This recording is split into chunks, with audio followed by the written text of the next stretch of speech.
चलिए देखिए संज्ञा क्या होता है। संज्ञा आज हम पढ़ेंगे। संज्ञा संज्ञा के बारे में देखेंगे। एकदम 5 नंबर 5 मार्क्स आपके एग्जाम में आएंगे इस टॉपिक से। 5 नंबर संज्ञा। संज्ञा के बारे में देखते हैं संज्ञा होता क्या है। 5 नंबर आपको आने वाला है आज के क्लास से। संज्ञा पूरा संज्ञा हम आज जान जाएंगे संज्ञा होता क्या है। सबसे ऊपर हम लिखे हैं कि संज्ञा। संज्ञा के हम लोग जानते हैं इंग्लिश में क्या कहते हैं, तो संज्ञा का हम लोग इंग्लिश में नाउन कहते हैं। Noun NOUN noun. नाउन मतलब क्या होता है, तो संज्ञा होता है। संज्ञा जानेंगे। सबसे पहले अगर आप हमारे चैनल पर पहली बार आए हैं तो चैनल को सब्सक्राइब कर दें। चलिए देखते हैं संज्ञा क्या है। संज्ञा किसी वस्तु, स्थान, प्राणी, अवस्था, गुण या भाव के नाम को और नाम का बोध कराने वाले शब्द को संज्ञा कहते हैं। क्या है कि किसी वस्तु, स्थान, प्राणी, अवस्था, गुण या भाव के नाम का बोध कराने वाले शब्द को संज्ञा कहते हैं। यानी कोई वस्तु होगा, किसी स्थान का नाम होगा, या किसी प्राणी का नाम हो, या अवस्था का, या गुण का, या किसी भाव का बोध कराए। अगर इस सब का अगर बोध कोई कराता है तो उसको हम लोग क्या कहते हैं, संज्ञा कहते हैं। या संक्षेप में एक और इसका डिफिनेशन आप दे सकते हैं। डिफिनेशन क्या है कि किसी भी नाम को हम संज्ञा कहते हैं। याद है कि आप डिफिनेशन एक शब्द में दे सकते हैं कि किसी भी नाम को हम संज्ञा कहते हैं। यानी इस दुनिया में जितने भी चीज हैं जिसको हम देखते हैं और जिसको हम नहीं भी देखते हैं, जिसको हम देखते हैं या नहीं भी देखते हैं, वह सब क्या है, तो वह सब संज्ञा है। वह सब क्या है, तो वह सब क्या है, तो संज्ञा है। जैसे राम, कुर्सी, नेपाल, तेल आदि। यानी किसी भी चीज का नाम हम अगर लेंगे तो वह सब क्या हो जाएगा, तो वह सब क्या हो जाएगा, तो वह संज्ञा हो जाएगा। तो संज्ञा हम समझ गए कि किसी भी नाम को हम संज्ञा कहते हैं। अब आपसे क्वेश्चन पूछेगा कि संज्ञा के कितने प्रकार होते हैं। संज्ञा के कितने प्रकार होते हैं, तो संज्ञा के बोले 5 प्रकार होता है। 5 प्रकार। जैसे देखिए संज्ञा के कितने प्रकार होते हैं, तो संज्ञा के 5 प्रकार होते हैं। पहला व्यक्तिवाचक संज्ञा, दूसरा जातिवाचक संज्ञा, तीसरा भाववाचक संज्ञा, और चौथा द्रव्यवाचक संज्ञा, और 5वां समूहवाचक संज्ञा।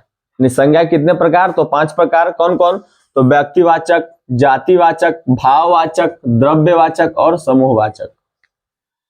सबसे पहले जानते हैं कि व्यक्तिवाचक संज्ञा होता क्या है।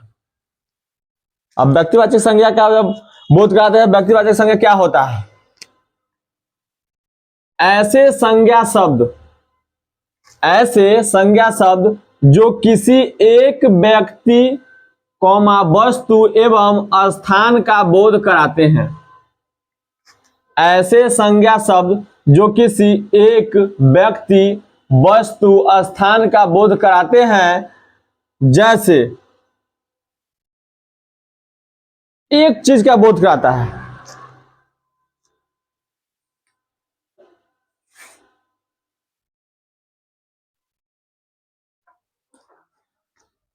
क्या है कि व्यक्तिवाचक संज्ञा में क्या है कि ऐसे संज्ञा शब्द जो किसी एक व्यक्ति, वस्तु एवं स्थान का बोध कराते हैं उसे व्यक्तिवाचक संज्ञा कहते हैं। एक व्यक्ति वस्तु का बोध कराएगा, जैसे नरेंद्र मोदी कितना है, नाम है, एक का बोध करा रहा है। भारत देश का नाम है। भारत किसका नाम है, तो देश का नाम है। एगो धरती पर एक भारत देश है, तो एगो का बोध करा रहा है। गंगा नदी एक ही है, नदी का बोध कराता है। देवनागरी, यह लिपि है। हम लोग का जो लिपि होता है वह देवनागरिक है। देवनागरी लिपि में हम लोग लिखते हैं, यानी देवनागरी लिपि का बोध कराता है देवनागरी। तो जिससे क्या हो, एक चीज का बोध कराए, एक वस्तु का बोध कराए, या स्थान का बोध कराए, या एक नाम का बोध कराए, उसे हम लोग व्यक्तिवाचक संज्ञा कहते हैं। बहुत सारा हो सकता है व्यक्तिवाचक, हम यहाँ पे और ऑप्शन आदि का ऑप्शन दिए हैं। आगे जातिवाचक संज्ञा देखते हैं। जातिवाचक संज्ञा क्या होता है, लिखा है कि जिस संज्ञा से किसी प्राणी या वस्तु की संपूर्ण जाति का बोध हो उसे जातिवाचक संज्ञा कहते हैं। यानी जिस संज्ञा से किसी प्राणी या वस्तु की संपूर्ण जाति का बोध हो, यानी एक चीज बोलने से, यानी एक नाम बोलने से उस सारे चीजों का बोध हो जाता है, उसे हम लोग जातिवाचक संज्ञा कहते हैं। जैसे देखिए गाय, गाय अगर बोलेंगे तो सभी नस्ल के गाय का चर्चा हो गया। ऐसा नहीं कि हम लोग देखते हैं गाय भी अलग अलग प्रजाति के होते हैं, नस्ल के होते हैं, तो गाय बोलने से सभी गाय का बोध हो गया। भैंस, भैंस बोलने से आप सभी उस भैंस जाति का बोध हो गया, यानी जितने भी भैंस होंगे, जितने नस्ल का भैंस होगा वो सब क्या हो गया, एक जाति का बोध, उसे जातिवाचक संज्ञा कहेंगे। किसान, किसान बोलेंगे जितने भी चीज, बहुत प्रकार के किसान होते हैं, तो किसान अगर बोलेंगे तो किसान से सभी आदमियों का बोध हो जाता है, तो वो सब क्या हो कि जाति वाचक संज्ञा हो गया। तो हम जान गए जातिवाचक संज्ञा क्या होता है, जिससे संपूर्ण जाति का बोध हो उसे हम लोग जातिवाचक संज्ञा कहते हैं। अगला 3 नंबर जो है वह भाववाचक संज्ञा। भाववाचक संज्ञा क्या होता है, नाम से ही स्पष्ट होता है भाववाचक संज्ञा। जिस संज्ञा को देखा या छुआ नहीं जाता है।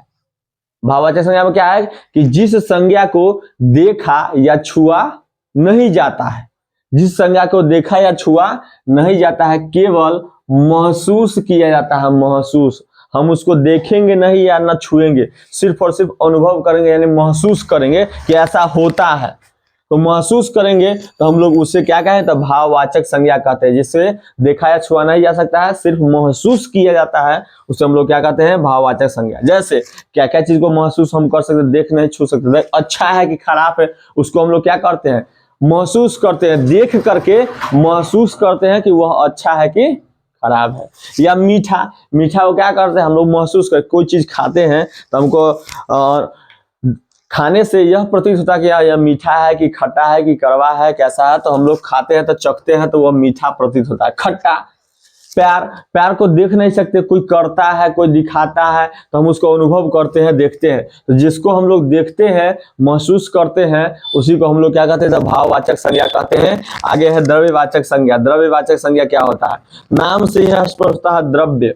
द्रव्य का मतलब क्या होता है, जिसको आप लोग माप या तौल सकते हैं, गिन नहीं सकते हैं, यानी कि वैसी संज्ञा जिसे हम मापा या तौला जाता है, वैसा संज्ञा जिसे मापा या तौला जाता है उसे हम लोग द्रव्यवाचक संज्ञा कहते हैं। यानी जिसको हम माप या तौल सकते हैं, गिन नहीं सकते हैं।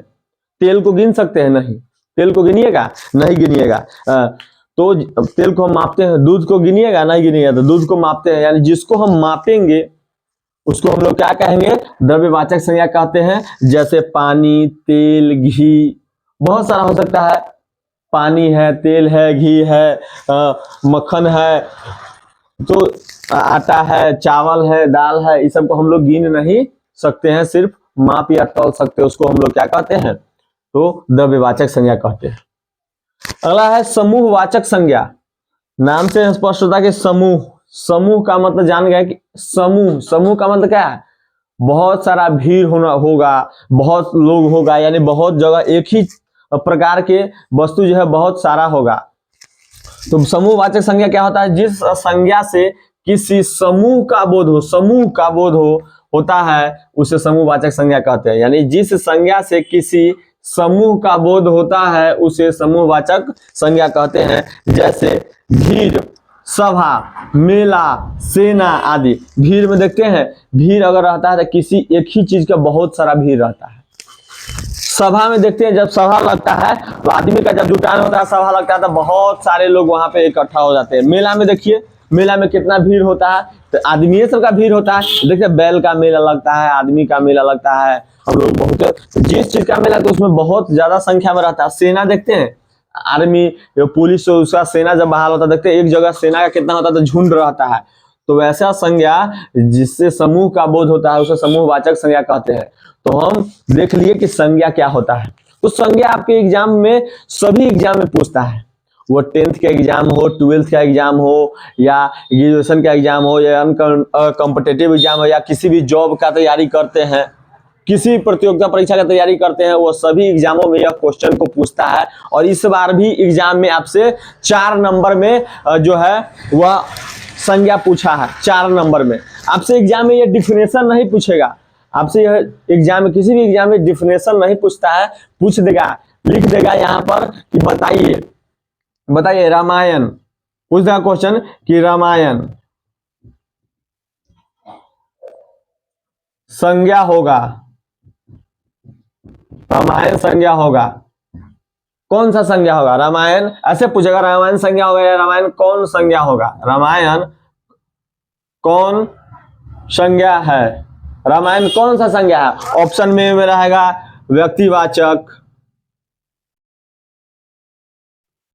बी में रहेगा जातिवाचक, जातिवाचक, सी में रहेगा भाववाचक, भाववाचक, और डी में रहेगा इनमें से कोई नहीं, नन, इनमें से कोई नहीं। तो अब देखिए रामायण बोलने से एक धरती पर एक गो रामायण है, रामायण बोलने से नाम का बोध हो रहा है, इसका मतलब वह कौन सा संज्ञा होगा, तो व्यक्तिवाचक संज्ञा। तो इस प्रकार से क्वेश्चन पूछ देगा कि मेला, मेला कौन सा संज्ञा था, मेला में एक ही प्रकार के जाति या समूह का बोध होता है, मेला बोलने से समूह का बोध होता है, तो मेला जो होगा वह कौन संज्ञा होगा, तो समूहवाचक संज्ञा होगा। पूछ देगा तेल कौन सा संज्ञा है, पूछ देगा बाल, बाल, बाल कौन सा संज्ञा, ये जो केस देखते हैं बाल, पूछेगा यह बाल कौन सा संज्ञा है, तो बाल को आप गिन सकते हैं, नहीं गिन सकते हैं, माप या तौल सकते हैं, बाल को मापा या तौला जाता है, गिना नहीं जाता है, तो बाल जो होगा वह कौन संज्ञा होगा, तो वह द्रव्यवाचक संज्ञा हो जाएगा। बाल आप उसको मापते तौलते हैं तो कौन संज्ञा हो गया, द्रव्यवाचक संज्ञा हो गया।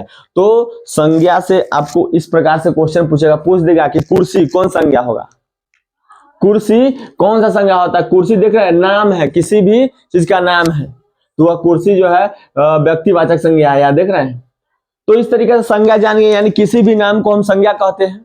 संज्ञा के 5 प्रकार होते हैं, व्यक्तिवाचक, जातिवाचक, भाववाचक, द्रव्यवाचक और समूहवाचक। तो इस प्रकार से 5 संज्ञा के भेद होते हैं। तो हम आज जान गए कि संज्ञा होता क्या है, और आप इस संज्ञा को पढ़ लेते हैं और अच्छे से याद कर लेते हैं, समझ लेते हैं, आपको 5 नंबर, 5 मार्क्स आपके एग्जाम में नहीं छूटेगा, 5 नंबर आएगा ही आएगा। और संज्ञा से यह बोध हो जाता है कि यह कौन सा संज्ञा के अंतर्गत आ जाती है, 5 नंबर का है ये टॉपिक है, तो 5 नंबर आपका मिलने वाला है एग्जाम में। इसलिए इस संज्ञा को अच्छे से पढ़ लीजिए, अच्छे से देख लीजिए, आपको 5 नंबर नहीं छूटेगा। तो 5 नंबर लाने के लिए आपको यह संज्ञा को अच्छे से पढ़ लेना होगा। तो चलिए, आशा करते हैं कि आपको यह संज्ञा पूरा का पूरा समझ में आया होगा, संज्ञा पूरा का पूरा आपको क्या होगा कि समझ में आ गया होगा। और कोई चीज समझ में नहीं आया होगा या कुछ गलत हो गया होगा तो आप कमेंट करके पूछिएगा, आपको आंसर मिल जाएगा। तो कमेंट आप कीजिएगा, और चैनल पर पहली बार आए होइएगा तो सब्सक्राइब कीजिएगा और शेयर कीजिएगा। अगर वीडियो अच्छा लगेगा तो शेयर कीजिएगा। चलिए मिलते हैं नेक्स्ट वीडियो में।